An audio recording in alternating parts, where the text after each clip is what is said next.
Latest updates ఎప్పటికప్పుడు పొందడానికి big TV WhatsApp channel follow అవ్వండి. లింక్ డిస్క్రిప్షన్ లో ఉంది. ఏపీ సీఎం చంద్రబాబులో మార్పు వచ్చిందా? రాష్ట్ర ఆర్థిక స్థితిని వివరిస్తూనే గతంలో జరిగిన తప్పిదాలను ఆయన ఎందుకు గుర్తు చేసుకున్నారు? గతంలో పొరపాట్లు మళ్లీ పునరావృతం కావంటూనే తప్పు చేసిన వారికి మాత్రం వదిలిపెట్టే ప్రసక్తే లేదంటూ సిబిఎన్ చేసిన వ్యాఖ్యల వెనుక మర్మమేంటనే చర్చ సాగుతుంది. తన మనోగతాన్ని భయపెట్టిన చంద్రబాబు పనిలో పనిగా తాను చేయాలనుకున్న అంశాలపైన క్లారిటీ ఇచ్చేశారని టాక్ సాగుతుంది. ఏపీని జగన్ తీవ్రమైన ఆర్థిక సంక్షోభంలోకి నెట్టి వెళ్లిపోయారని, సమస్యలను భరిస్తూ ముందుకు వెళుతున్నామని ముఖ్యమంత్రి చంద్రబాబు అన్నారు. రాత్రికి రాత్రి సరిదిద్దటానికి తమ దగ్గరే మంత్రదండం లేదన్నారు ఏపీ సీఎం. రాష్ట్రంలో పెట్టుబడులు పెట్టడానికి తాము పారిశ్రామికవేత్తలతో మాట్లాడుతుంటే మళ్లీ జగన్ వస్తే ఎలాగని అడుగుతున్నారని తెలిపారు. పారిశ్రామికవేత్తల చెయ్యి మెలిపెట్టి వాటాలు రాయించుకోవటం, జే ట్యాక్సులు వసూలు చేయటం కూటమి ప్రభుత్వంలో ఉండవని స్పష్టం చేశారు. కూటమి ప్రభుత్వం 6 నెలల్లో రాష్ట్రానికి 4 లక్షల కోట్ల పెట్టుబడులు సాధించిందని, రాష్ట్ర చరిత్రలో ఇది రికార్డని తెలిపారు. మిగిలిన రాష్ట్రాల నుంచి తీవ్రమైన పోటీ ఉన్నా తట్టుకుని వీటిని తెచ్చామన్నారు.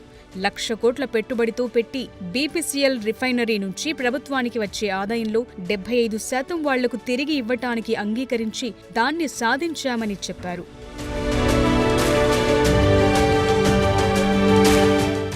మరోవైపు అభివృద్ధి, సంక్షేమం, పాలనలో తన మార్కుంటుందనే సంకేతాలిచ్చారు ఏపీ సీఎం. ప్రజలే తనకు హైకమాండ్ అంటోన్న చంద్రబాబు తన తీరు మార్చుకుంటానని స్పష్టం చేశారు. తద్వారా తన వ్యవహార శైలి మారుతుందని ఇండైరెక్ట్ గా చెప్పేశారు.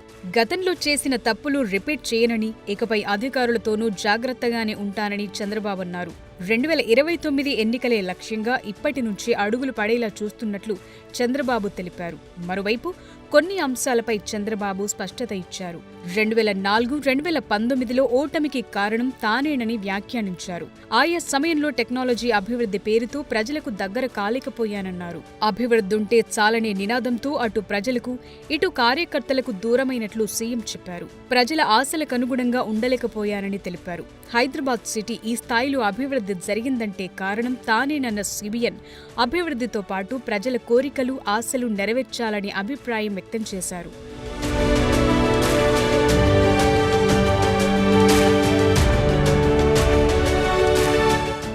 గతంలో అధికారులే సుప్రీంగా వ్యవహరించి ప్రభుత్వానికి, ప్రజలకు దూరం పెంచారని సీఎం చంద్రబాబు అన్నారు. తనకు, ప్రజాప్రతినిధులకు కూడా అదే దూరాన్ని తయారు చేశారని తెలిపారు. ఎంత అభివృద్ధి చేసినా ప్రజలకు అందుబాటులో ఉండాలని, అధికారులతో స్నేహపూర్వకంగా మెలగాలని సిబిఎన్ అన్నారు. గతంలో అధికారులను నమ్మి ఇబ్బందులు పడ్డానని, వారు తెచ్చిన ప్రతి ఫైలుపైన చూడకుండానే సంతకాలు పెట్టినట్లు గుర్తు చేశారు. ప్రస్తుతం అలాంటి పరిస్థితి లేదని, ప్రతి ఫైల్, ప్రతి కార్యక్రమం పూర్తిగా పరిశీలించిన తరువాతే సంతకం పెడుతున్నట్లు సీఎం వివరించారు. ఏపీలో కూటమి ప్రభుత్వం మరో 20 సంవత్సరాల పాటు ఉంటేనే రాష్ట్రాభివృద్ధి సాధ్యమని చంద్రబాబు అభిప్రాయం వ్యక్తం చేశారు.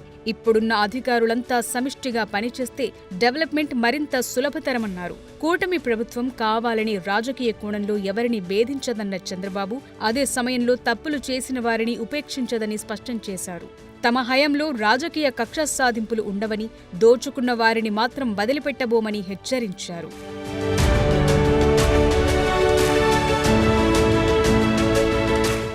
భవిష్యత్తులో సినిమా రంగంలో అమరావతి కూడా ప్రభావం చూపే ప్రాంతమవుతుందని సీఎం వ్యాఖ్యానించారు. మొదట్లో ఈ రంగానికి బెజవాడ కేంద్ర స్థానంగా ఉండేదని, స్టూడియోలు, నటులంతా మద్రాసులోనే ఉన్నా సినిమా పంపిణీ సంస్థలు, ఇతర వ్యవస్థలు బెజవాడలోనే ఎక్కువగా ఉండేవని గుర్తు చేశారు.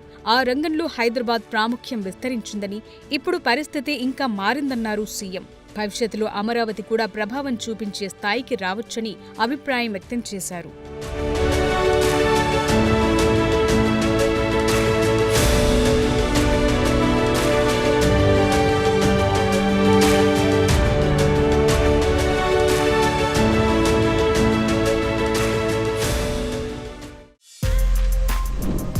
For more videos like this, subscribe Big TV channel.